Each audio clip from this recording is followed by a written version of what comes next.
Laurent Schulenberger, je vous trouve ici dans l'église luthérienne Saint-Paul à Paris, dans le quartier de Barbès.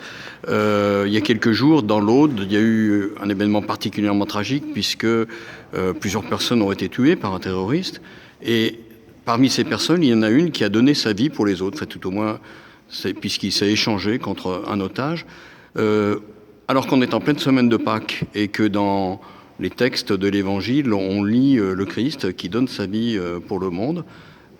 Est-ce que c'est un lien abusif de dire ça, ou est-ce que vous faites un lien? Jésus a dit à ses disciples, c'est l'évangile de Jean qu'il rapporte, il n'y a pas de plus grand amour que de donner sa vie pour ceux qu'on aime. Le colonel Beltrame, il a donné plus que sa vie, il a donné sa mort.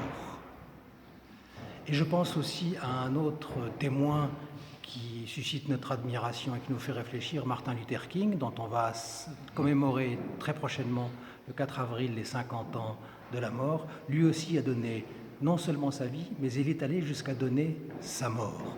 Nous avons un destin qui n'est pas du tout celui de ces personnes admirables. Mais la question demeure. Pour qui est-ce que nous vivons? Souvent on se demande pourquoi est-ce que je vis.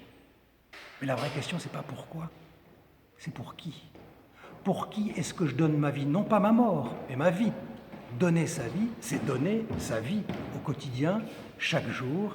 Les gens avec qui on est, les gens dont on est solidaire, les gens dont on est proche, cette question-là demeure. Elle est éclairée d'une lumière tragique et exceptionnelle avec la mort du colonel Beltrame, mais c'est la même question qui, dans notre quotidien, doit nous être adressée. Pour qui est-ce que nous donnons au quotidien notre vie?